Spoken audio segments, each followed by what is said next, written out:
I denne video skal vi finde bækkenbunden. Så læg hænderne let på maven. Du kan enten ligge sådan her, ligge på siden, sidde eller stå. Det vigtigste er, at du slapper af i sæde, lår og mave. Forestil dig din bækkenbund som en hængekøj, der støtter dine indre organer helt nederst. Og begynd med at slappe af. Træk vejret ind gennem næsen. Og suk ud. Ved næste åndedrag skal vi finde en lille kontraktion, en spænding. Træk vejret ind gennem næsen. Ånd ud og slap af.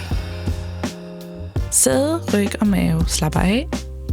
Og spænd derefter endetarmen, som når du vil holde på luft. Lad spændingen følge op langs urinrøret og hele vejen frem til klitoris. Forestil dig, at du lukker en lynlås. Sug indad, hold og slap af.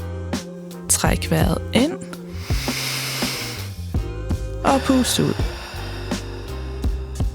Klem sammen endetarmen og hele vejen frem som et lille løft indefra. Hold spændingen i et par sekunder og slap af. Det her kan du træne 10 gange i 3 sæt.